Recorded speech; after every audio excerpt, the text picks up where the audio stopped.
Hello, this is Matt Young with the LWS Engineering Department, and I'm just going to provide a quick step-by-step tutorial on analyzing the PhaseRaiser steel in the PLS pole software.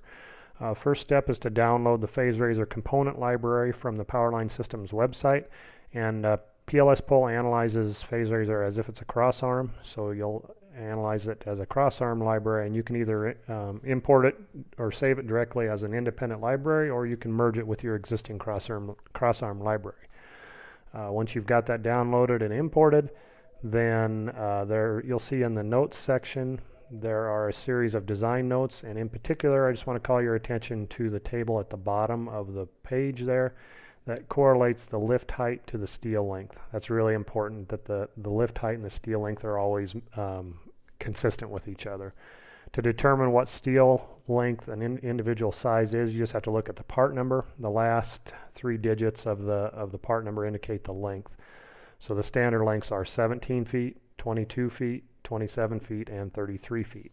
The first part of the part number indicates the width of the steel, so we've got 7, 8, 9, 10, and so forth, and that indirectly correlates to the strength of the steel. The bigger the number, the stronger the steel. And in our published literature for PhaseRaiser, you'll see a table that correlates the PhaseRaiser size to any specific pole length and class.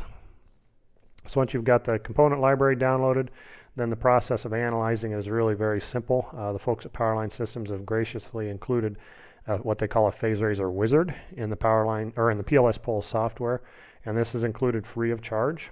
So the process is just go to the Geometry tab, Miscellaneous, and then you'll see on the fourth line down there's PhaseRaiser Wizard. Select that.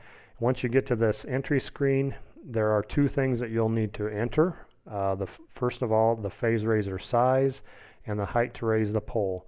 The other two cells, the distance above ground to the cut of 6.5 feet and the distance from the cut to the bolt centroid of 0.75 feet are fixed. You don't need to change those. So we'll just assume that we're going to raise this structure 10 feet, so we'll leave that value alone, and then we'll select a piece of steel that correlates with a 10-foot lift, which would be a 22-foot piece of steel. So I'll just arbitrarily select a PRH 922. Click OK, and then you can see that the PLS pole software has automatically inserted the PhaseRaiser steel onto the structure and has adjusted the ground line height and your wire clearances accordingly. So I hope this helps. If you have any technical questions, feel free to give us a call or send us an email. In the engineering department, you can contact Bob Reisdorf, me, or Brian Hitz. For sales or pricing related questions, you can contact Seth Goots, John Wilcox, Scott Reinert, Linda Shepard, or Therese Pearl. Thank you.